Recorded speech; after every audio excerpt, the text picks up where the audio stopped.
that I'm doing my lesson on. His name is Danny Berger. He is 4 years old and he goes to a preschool, a special education preschool. There are approximately 8 kids in the class. There is one cooperative teacher and 2 assistants, and Danny has a para that works one-on-one with him. Danny is extremely intelligent. He's diagnosed with ADHD. He has difficulty focusing for an extended period of time and paying attention to a specific task or a lesson. He gets distracted very easily by whatever's going on around him, whether it's a window, a door, people exiting and coming into a door, sitting next to other students. So these are the goals that I'm focusing in my IEP. The lesson is short. It's approximately like 15 minutes. So my goal is for him to focus and pay attention and complete the lesson during that time. The lesson that I chose is mixing colors. I decided to keep it very simple. So I'm going to teach the children how to mix 2 primary colors to make another secondary color. I chose this lesson because it builds on the prerequisite skill that Danny already mastered, which is color recognition and labeling. The lesson is short, which will help Danny not lose focus or get distracted. And it's also very hands-on. Studies have shown that children with ADHD are tactile learners. They learn best when they're physically involved in whatever it is they're learning. So that's why I chose this lesson. It's also more fun for them, more engaging, so he's going to be more likely to pay attention. First, I discussed with the children the different colors in the rainbow. So I would point to Danny's shirt and ask Danny, what color is it? If he had difficulty, I would say what the color was and go over more of the colors, but he does know his colors.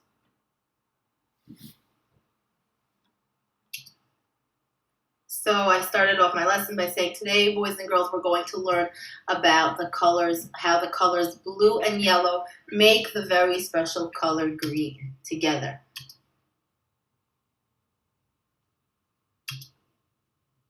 And I would introduce this concept to them by reading a short book called Little Blue and Little Yellow. This book is by Leo Lionni, which means Leo Lionni, he is the author, and that means that he wrote the words in the book. I would show them the book, and it's a short book. It's not very wordy. I would, if needed to, if I would see that Danny had difficulty focusing and sitting still for the book, I would summarize it more. I wouldn't read every page. I would basically make sure that the gist of mixing the colors, what the story is about, I would just say that. I would not go through every part of the story. If Danny did pay attention, I would ask different questions on the story. He is a very intelligent boy, so he would be able to, the beginning, the middle, the end of the story, he's able to understand. I would ask these questions, and I would ask him the question first. So some of the questions can be, what did Little Blue and Little Yellow do for fun in their neighborhood? How did they become green? How did Little Blue and Little Yellow feel when their parents didn't recognize them? Why did they feel that way? How did the families feel at the end? Why did they feel that way?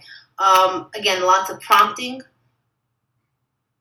And I would go by how the class is focusing, how they're listening. I could simplify a lot of these questions, or some of these questions are a little bit more in-depth and a little bit more thinking. I would ask different questions to different students, and again, ask him ask him a question first. And then I would say, boys and girls, let's all go to our learning centers and see how we ourselves can make blue and yellow turn green. So they would be different, and I would not say everybody just get up and walk. I would call on each, since there are only 8 kids in the class, I would compliment them on how they sat nicely. Danny would be the first one that I would call. I would compliment him as a positive reinforcer. He would go sit by his center, and so with the pull them up individually. So there are different learning centers. The first one is a Play-Doh center. This is a very basic activity. It's meant for children in the class who are a little bit lower functioning. It's very simple where they mix blue and yellow. They mix it together for it to turn green. Then there's a painting center, painting with colors blue and yellow and manipulating it themselves until it turns green. With Danny, I would do something a little bit more complex. I would, not complex, a little bit more involved. I would have him press one of his hands into the blue paint and press it onto a paper. He's very intelligent. He would understand that this is blue, pressing it onto a paper. He would then take his other hand, press it into the yellow paint, and press it in the paper next to the blue. Then he would take his blue and yellow hand, he would rub them together until they turn green. Once they are green, he would press it down on the paper below the yellow and blue handprint. So he would see how the yellow and the blue together, mixing it together, would turn green.